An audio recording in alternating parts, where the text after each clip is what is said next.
स्वागत है आपका अपने YouTube चैनल प्रतिभा क्लासेस में। तो फ्रेंड, आज के इस वीडियो में हम 11th क्लास केमिस्ट्री के क्वेश्चन बैंक का चैप्टर 12 यानी कि कार्बनिक रसायन सॉल्व करने वाले हैं।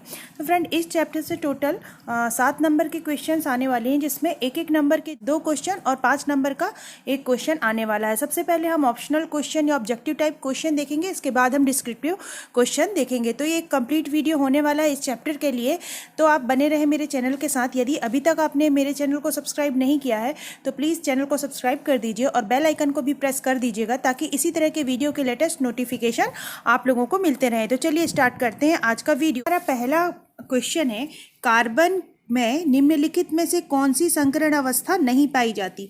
तो जहाँ पर कार्बन कार्बन सिंगल बॉन्ड होता है वहाँ पर sp3 संकरण होता है। जहाँ कार्बन कार्बन डबल बॉन्ड होता है वहाँ sp2 संकरण होता है। और जहाँ कार्बन कार्बन ट्रिपल बॉन्ड होता है वहाँ पर sp संकरण होता है। मतलब कार्बन जब भी ट्रिपल बॉन्ड बनाएगा वहाँ पर sp संकरण होगा, जहाँ डबल बॉन्ड बनाएगा sp2 संकरण होगा, और जहाँ ट्रिपल बॉन्ड जहाँ सिंगल बॉन्ड बनेंगे वहाँ पर sp3 संकरण होगा। तो हम देख रहे हैं कार्बन में sp भी होता है, sp2 भी होता है, sp3 भी होता है, और यहाँ क्या पूछ रहा है? संकरण अवस्था नहीं पाई जाती। तो इसका सही आंसर होगा sp3d। अब हम देखते हैं अपना अगला क्वेश्चन। तो हमारा अगला क्वेश्चन है, CH2 double bond CH, CH2 CH, single bond C, triple bond C, यौगिक में C2 C3 आबंध किस संकरित कक्षक के युग्म से निर्मित होता है? तो इसका सही ऑप्शन है ऑप्शन नंबर 3, sp2 sp3 संकरित कक्षक के युग्म से। अब हम देखते हैं अपना अगला क्वेश्चन। तो हमारा अगला क्वेश्चन है, निम्नलिखित अणुओं में से प्रत्येक में कितने सिग्मा और पाई बंध है? मतलब यहाँ पर थोड़ा सी मिसप्रिंटिंग है, प्रश्न जो है ऑप्शन के रूप में दे दिया है और पहला ऑप्शन गायब है। तो प्रश्न है में जो अणु दिया हुआ है वो है HC triple bond C, CH double bond CS, single bond CS3। इसमें सिग्मा और पाई बॉन्डों की संख्या बतानी है। तो सबसे पहले हम पाई बॉन्ड की संख्या देखते हैं। तो यहाँ पर देखिए, जहाँ पर C ट्रिपल बॉन्ड C होता है वहाँ पर 2 बॉन्ड पाई होते हैं और 1 बॉन्ड सिग्मा होता है। तो मतलब 2 pi bond C triple bond C यहाँ पर हो गए और 1 pi bond C double bond C के बीच में होगा। मतलब कि यहाँ पर 3 पाई बॉन्ड है, और सिग्मा बॉन्ड यदि आप काउंट करेंगे तो कार्बन, पहला कार्बन और हाइड्रोजन के बीच में 1, कार्बन और कार्बन के बीच में 2, फिर से दूसरा कार्बन और तीसरे कार्बन के बीच में 3, और कार्बन और हाइड्रोजन के बीच में 4, और फिर कार्बन कार्बन के बीच में 5, कार्बन हाइड्रोजन के बीच में 6, कार्बन कार्बन के बीच में 7, और 3 हाइड्रोजन के साथ कार्बन सिग्मा बंध बनाया है। मतलब सिग्मा बंध की संख्या हो गई 10। तो इस प्रकार इस अणु में 3 पाई बॉन्ड होंगे और 10 सिग्मा बॉन्ड होंगे। ये ऑप्शन यहाँ पर मिस प्रिंटिंग की वजह से गायब है, तो इसका सही आंसर है 3 पाई बॉन्ड और 10 सिग्मा बॉन्ड। अब देखते हैं हम अपना अगला क्वेश्चन। तो हमारा अगला क्वेश्चन है, CH3Cl कार्बन की संकरण अवस्था बताना है। तो यहाँ कार्बन जो है हाइड्रोजन के साथ और क्लोरीन के साथ सिंगल बॉन्ड का फॉर्मेशन कर रहा है, और हमने आप लोगों को बताया जहाँ पर सिंगल बॉन्ड होता है वहाँ पर sp3 संकरण होता है। तो इसका सही आंसर होगा ऑप्शन नंबर 3, sp3। अब हमारा अगला क्वेश्चन है, CH3COHCH3 का IUPAC नाम लिखना है। तो इसको अपन थोड़ा सा अच्छे फॉर्म में लिख के देखते हैं, CH3, या थोड़े से सरल फॉर्म में CH, इसके साथ है OH, और फिर इसके आगे लगा हुआ है CH3। मतलब 3 कार्बन वाला OH है, मतलब कि एल्कोहल है। एल्कोहल के लिए क्या लगता है? अंत में OL लगता है। और 3 कार्बन है, 3 कार्बन मतलब कि प्रोपेन है। 3 कार्बन, कार्बन कार्बन के बीच में सिंगल बॉन्ड है, मतलब कि प्रोपेन है, और यहाँ पर दूसरे कार्बन पे OL लगा है, तो इसका नाम होगा प्रोपेन 2OL। तो OL जो है वो हमारा DL यहाँ पर प्रिंट है, तो इसका सही आंसर होगा प्रोपेन 2OL, ऑप्शन नंबर 2। हमारा अगला क्वेश्चन है, CHCl3 का सामान्य नाम क्या है? तो इसका सही आंसर है क्लोरोफॉर्म। इसके बाद हमें अगला क्वेश्चन बताना है, CH3+ में कार्बन की संकरण अवस्था क्या है? तो इसका सही आंसर है sp2 संकरण। यहाँ पर कार्बन sp2 संकरित है। इसके बाद हमें अगला क्वेश्चन है, निम्नलिखित में कौन सा आबंध अधिक ध्रुवीय है? तो फ्रेंड इस क्वेश्चन का आंसर आप लोग मुझे कमेंट बॉक्स में बताइएगा कि कौन सा बंध सबसे अधिक ध्रुवीय है। इसके बाद हम अपना अगला क्वेश्चन देखते हैं। तो अगला क्वेश्चन है बेंजीन की सही संरचना क्या है? तो इसका सही आंसर है ऑप्शन नंबर 2, ये बेंजीन की सही संरचना का निरूपण है। अब हम देखते हैं अपना अगला क्वेश्चन। तो हमारा अगला क्वेश्चन है सी डबल बॉन्ड ओ किस क्रियात्मक समूह को दर्शाता है? तो इसका सही आंसर है ऑप्शन नंबर 2, कीटोन। इसके बाद हमारा अगला ऑप्शनल क्वेश्चन है, यहाँ पर एक संरचना बनी हुई है, इसका आईयूपीएसी नाम लिखना है। तो जितने भी एंडिंग्स होते हैं ये और कॉर्नर्स होते हैं ये सारे कार्बन होते हैं। मतलब यहाँ पर C double bond C, single bond C, double bond C, कुछ इस तरह की संरचना है। और बाकी वैलेंसी कार्बन की हाइड्रोजन के साथ संतुष्ट हो गई हैं। तो मतलब ये 4 कार्बन है मतलब ब्यूट है, ये तो क्लियर हो गया। और 2 डबल बॉन्ड है मतलब ईन है, और 2 है इसलिए डाईन है, और पहले और तीसरे कार्बन पर डबल बॉन्ड है इसलिए 1,3 डाईन है। तो इसका नाम क्या हो जाएगा? ब्यूट 1,3 डाईन। तो ऑप्शन नंबर जो सेकेंड है वो इसका सही आंसर है, ऑप्शन नंबर सेकेंड। अब हम अपना अगला क्वेश्चन देखते हैं। हमारा अगला क्वेश्चन है सिरके में कौन सा अम्ल पाया जाता है? तो इसका आंसर है एसिटिक अम्ल, ऑप्शन नंबर 3। इसके बाद हमारा अगला क्वेश्चन जो है क्लोरोहेक्सेन की सही संरचना है। तो यहाँ पर सारे ऑप्शन सही है, सारी संरचना क्लोरोहेक्सेन की है। इसके बाद हमारा लास्ट ऑप्शनल क्वेश्चन है, यहाँ पर दो कंपाउंड दिए हुए हैं CH3 CH2 CH2OH और CH3 CHOH CH3 में किस प्रकार की समावयवता है? तो ये स्थिति समावयवता है। स्थिति समावयवता क्या होती है? जो क्रियात्मक समूह होता है वो अलग अलग कार्बन पर या अलग अलग पोजीशन पर लगा होता है। पहले ऑप्शन में पहले कार्बन पर OH समूह लगा हुआ है, जबकि दूसरे ऑप्शन में दूसरे कार्बन पे OH समूह लगा हुआ है। मतलब क्रियात्मक समूह की स्थिति में भिन्नता है, इसलिए इसको हम स्थिति समावयवता के अंतर्गत रखेंगे। तो फ्रेंड ये थे हमारे ऑब्जेक्टिव क्वेश्चन। अब हम स्टार्ट करते हैं अपने डिस्क्रिप्टिव क्वेश्चन। पहला क्वेश्चन है निम्नलिखित के आईयूपीएसी नाम लिखिए। पहला कंपाउंड है हमारा CH3 CH2OH। OH मतलब कि अल्कोहल है, 2 कार्बन वाला अल्कोहल है। 2 कार्बन वाले अल्कोहल का नाम एथेनॉल होता है। इसके बाद हमारा अगला जो कंपाउंड है वो है CHCl3। मतलब CH4 आप लोग जानते हैं ये क्या होता है? मीथेन होता है। इसमें से 3 हाइड्रोजन को हटा दिया गया है। इस वाले हाइड्रोजन को समझिए, इस वाले हाइड्रोजन को और इस वाले हाइड्रोजन का। इन हाइड्रोजन को हटाकर 3 क्लोरीन यहाँ पर लगा दिया गया है। मतलब कि ये क्या है? ट्राइक्लोरोमीथेन है। इसका आईयूपीएसी नाम क्या हो जाएगा? ट्राइक्लोरोमीथेन। इसके बाद हमारा अगला कंपाउंड है CH3 COOH। COOH ग्रुप क्या होता है? एसिडिक ग्रुप होता है। एसिडिक ग्रुप के लिए हम क्या लगाते हैं? ओइक एसिड लगाते हैं। तो 2 कार्बन वाला एसिड है तो इसका नाम क्या होगा? Ethanoic acid. इसके बाद हमारा अगला कंपाउंड है CH3 CH2 CH2 CH3। मतलब 4 कार्बन वाला एल्केन है। ये 4 कार्बन वाला एल्केन का क्या नाम होता है? ब्यूटेन। इसके बाद हम अपना अगला क्वेश्चन देखते हैं। हमारा अगला क्वेश्चन है निम्नलिखित यौगिकों में प्रत्येक कार्बन की संकरण अवस्था बतानी है। तो पहला क्वेश्चन है हमारा या पहला कंपाउंड है हमारा C6H6। C6H6 मतलब कि बेंजीन। बेंजीन में प्रत्येक कार्बन के बीच में डबल बॉन्ड होता है, आप इस चित्र के माध्यम से समझ सकते हैं। और जहां पर भी कार्बन कार्बन के बीच में डबल बॉन्ड होता है वहां पर हाइब्रिडाइजेशन क्या होता है? sp2। मैंने पहले ही बता रखा है। तो बेंजीन में जो संकरण की अवस्था होगी वो होगी sp2। इसके बाद हमारा अगला क्वेश्चन है CH3CO, जिसको मैंने इस तरह से यहाँ पर बना के रखा है, आप देख सकते हैं। तो पहला CH3 और कार्बन के बीच में सिंगल बॉन्ड है, इसलिए ये कार्बन जो होगा sp3 संकरित होगा। जबकि दूसरे कार्बन में कार्बन कार्बन के बीच में तो सिंगल बॉन्ड है, लेकिन कार्बन और ऑक्सीजन के बीच में डबल बॉन्ड है, इसलिए ये sp2 संकरित होगा। और तीसरा कार्बन में सिंगल बॉन्ड है, इसलिए ये sp3 संकरित होगा। इसके बाद अगला है हमारा कंपाउंड CH3CN। CH3CN को हम कुछ इस तरह से बना सकते हैं। तो यहाँ पर कार्बन कार्बन के बीच में सिंगल बॉन्ड है, तो पहला कार्बन sp3 हाइब्रिडाइज होगा। और दूसरे कार्बन में कार्बन कार्बन के बीच में तो सिंगल बॉन्ड है, लेकिन कार्बन और नाइट्रोजन के बीच में ट्रिपल बॉन्ड है। और जहाँ कहीं भी कार्बन ट्रिपल बॉन्ड के साथ जुड़ा होता है वहाँ पर sp हाइब्रिडाइजेशन होता है, इसलिए यहाँ पर दूसरा कार्बन sp हाइब्रिडाइज है। अब हम देखते हैं अपना अगला कंपाउंड।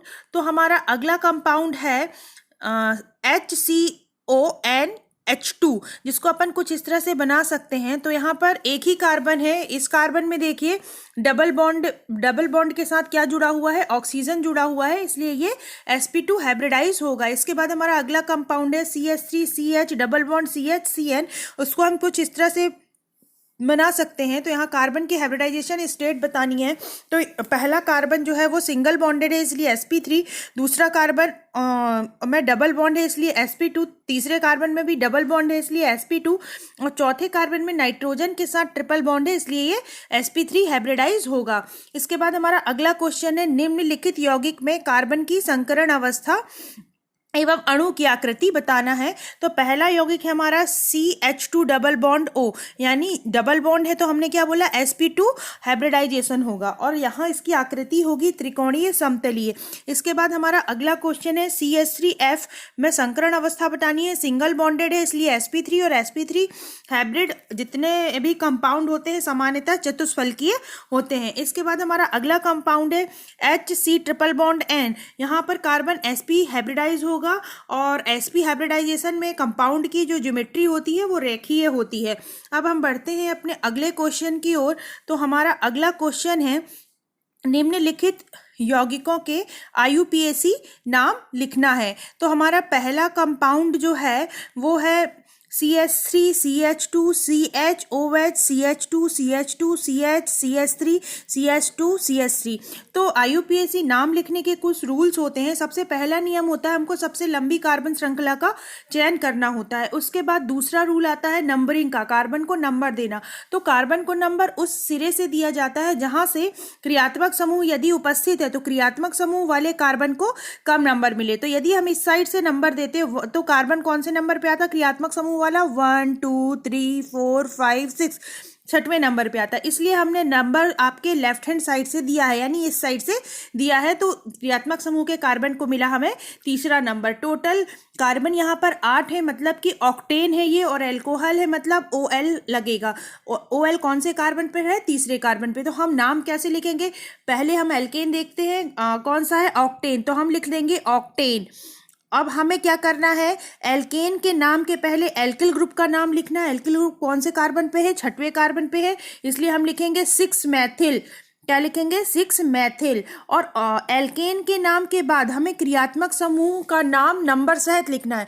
तो तीसरे कार्बन पे OL लगा है इसलिए हमने लिखा 3, OH लगा है इसलिए हमने लिखा 3 ऑल। तो नाम क्या हो जाएगा, 6 मैथिल ऑक्टेन 3 ऑल। इसके बाद हम अपना अगला कंपाउंड देखते हैं। हमारा अगला कंपाउंड है CH triple bond CH double bond CH single bond CH CH3। तो इस कंपाउंड का आपको नाम लिखना है। तो यहाँ पर थोड़ी सी मिसप्रिंटिंग है, जो चौथा कार्बन है यहाँ पर CH2 होगा, क्योंकि कार्बन की वैलेंसी 4 होती है और इस हिसाब से कार्बन की वैलेंसी यहाँ पर 3 हो रही है। तो ये मिसप्रिंटिंग है, आप लोग अपने क्वेश्चन बैंक में करेक्ट कर लीजिएगा। तो अब इसका नाम देखते हैं। तो सबसे लंबी कार्बन चेन का, कार्बन वाली चेन का को चूज करना है, तो एक ही चेन है तो कोई दिक्कत नहीं। अब नंबरिंग करना है, जहाँ से फंक्शनल ग्रुप को कम नंबर मिले तो फंक्शनल ग्रुप को अपन इधर से नंबरिंग करेंगे। तो एक फंक्शनल ग्रुप अपना छूट रहा है इसलिए अपन नंबरिंग इधर से कर रहे हैं 1 2 3 4 5, मतलब डबल बॉन्ड है और ट्रिपल बॉन्ड है। तो अपन वरीयता क्रम में देखेंगे तो ईन पहले आता है इसलिए ये एल्कीन माना जाएगा।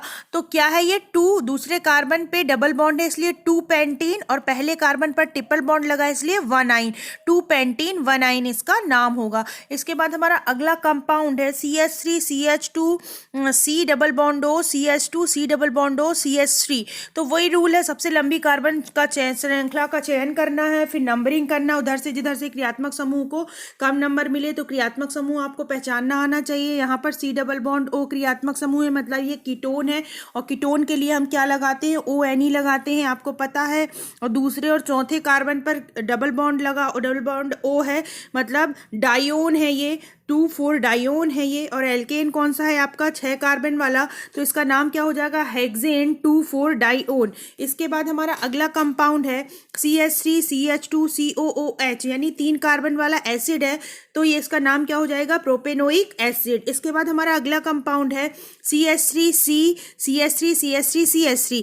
तो इसका भी वही रूल है, लंबी कार्बन श्रृंखला का चयन करना, तो आप चाहे ये वाली श्रृंखला चयन करें या ये वाली, बात एक ही है, इसलिए मैंने ये वाली श्रृंखला चयन की है, सीधी वाली श्रृंखला। नंबरिंग आप किधर से भी करेंगे तो बात एक ही है। तो 3 कार्बन वाला एल्केन है और दूसरे कार्बन पर 2 मैथिल ग्रुप लगे हुए हैं, इसलिए 2 क्वेश्चन है श्रृंखला व स्थिति समावयवता को उदाहरण सहित समझाइए। तो सबसे पहले हम देखेंगे श्रृंखला समावयवता।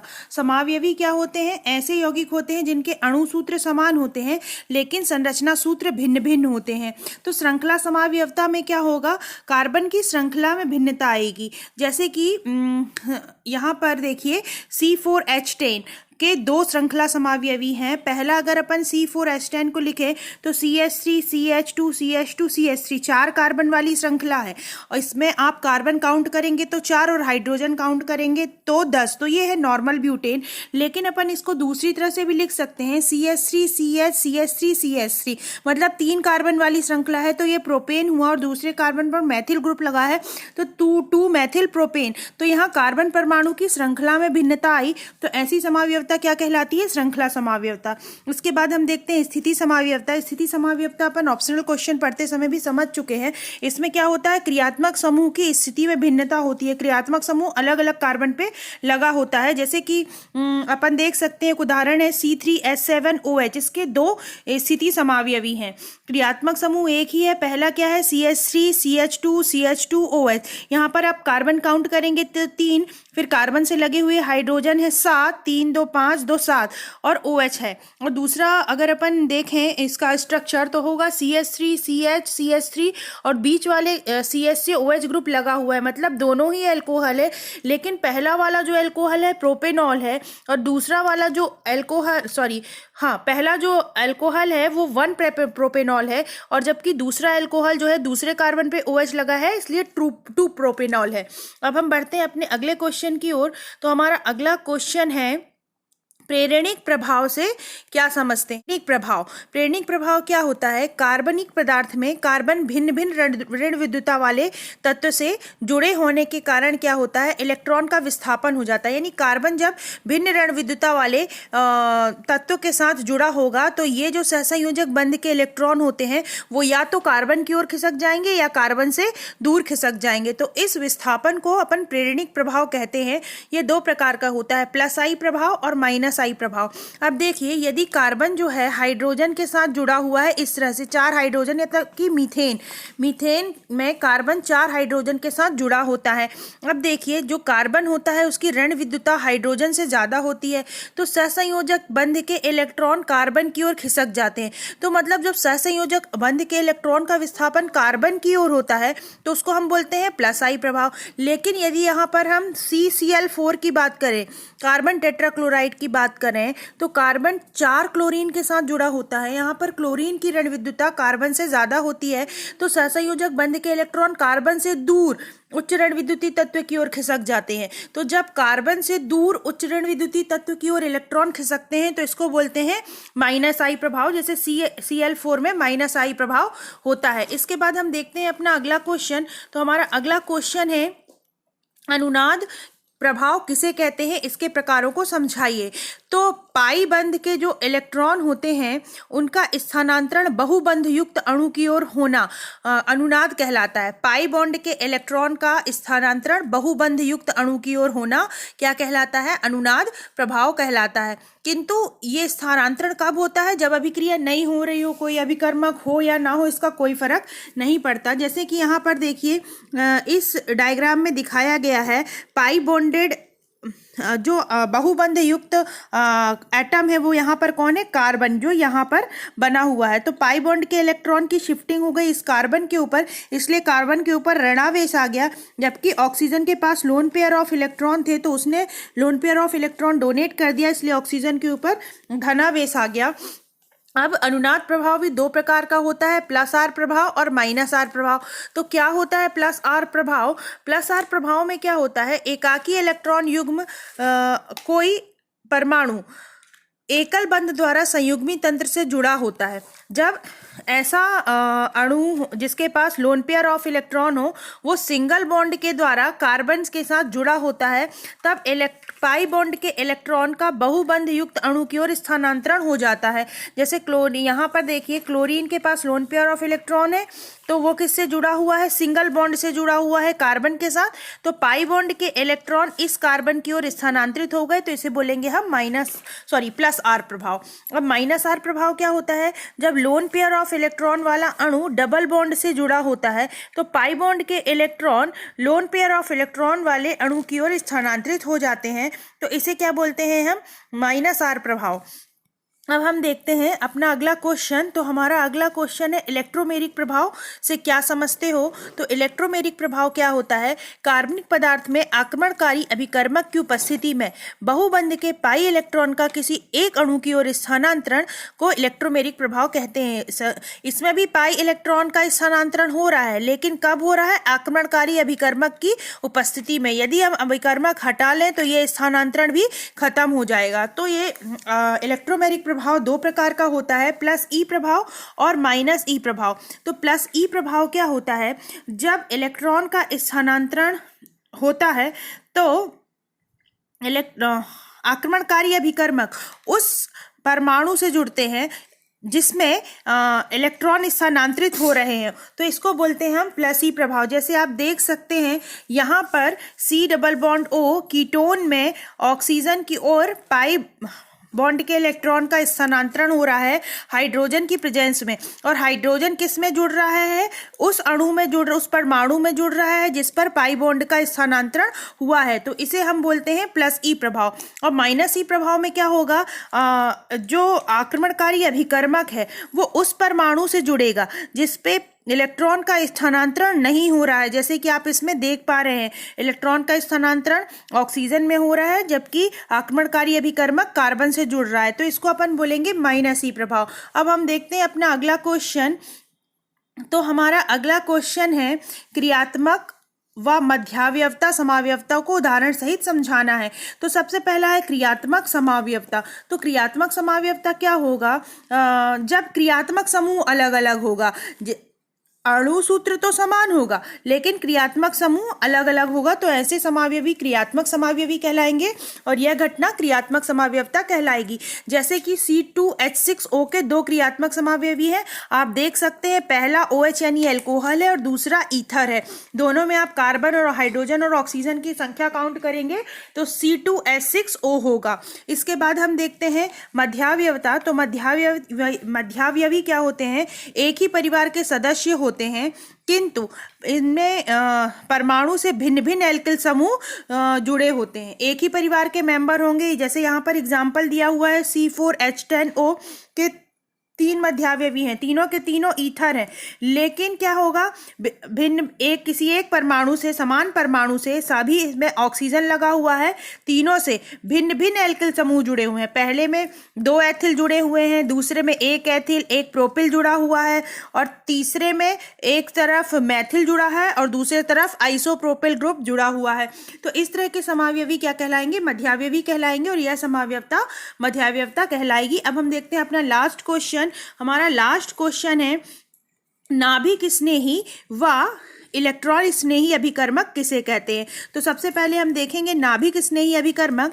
तो नाभिक स्नेही अभिकर्मक क्या होता है, अभिक्रिया में इलेक्ट्रॉन युग्म दान देने वाला अभिकर्मक। ऐसा अभिकर्मक जो अभिक्रिया में इलेक्ट्रॉन युग्म दान दे सकता है नाभिक स्नेही अभिकर्मक कहलाता है।